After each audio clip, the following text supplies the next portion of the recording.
ওরে ও ভূমি মদিনার ভূমি, ওরে মেরি শাশারে জানে কি খাবে।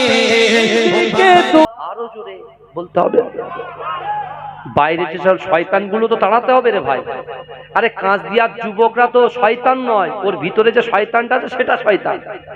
যুবকরা তো ভালো, মা বোনগুলো তো ভালো, এই মুরব্বীরা তো ভালো। রাসূলুল্লাহ বলেছে, রে আমার সাহাবারা শোনো, পৃথিবীর জমিনে যত আমার উম্মত আছে সকল উম্মতের ভিতরে একটা করে শয়তান আছে। কি আছে? আমার ভিতরে আছে, আপনার ভিতরে আছে। কি আছে বলেন? শয়তান আছে। তা আল্লাহর রাসূল একজন সাহাবা দাঁড়িয়ে বলছে, ইয়া রাসূলুল্লাহ বিয়াদবি ক্ষমা করবেন, তাহলে আপনার ভিতরে কি শয়তান আছে? রাসূল বলছে, হ্যাঁ আমার ভিতরে শয়তান আছে, কিন্তু আমার ভিতরে যে শয়তানটা আছে সে অনেক আগে কালেমা পড়ে মুসলমান হয়ে গেছে। যেটা হবে না। আর আমাদের কাছে যেটা আছে বলে ফ্রি ফায়ার খেল,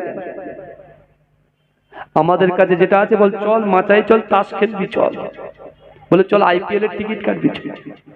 বুঝতে পারছেন না বাপ? কথাগুলো কি খারাপ লাগছে? কথা বলেন না, হ্যাঁ? তাহলে গর্জন হবে তো নাকি? আপনার গর্জন শুনে যে কটা বাড়িতে এদিকে ছড়িয়ে ছিটিয়ে আছে সব হাজির হবে ইনশাআল্লাহ। বলুন ইনশাআল্লাহ। আল্লাহুম্মা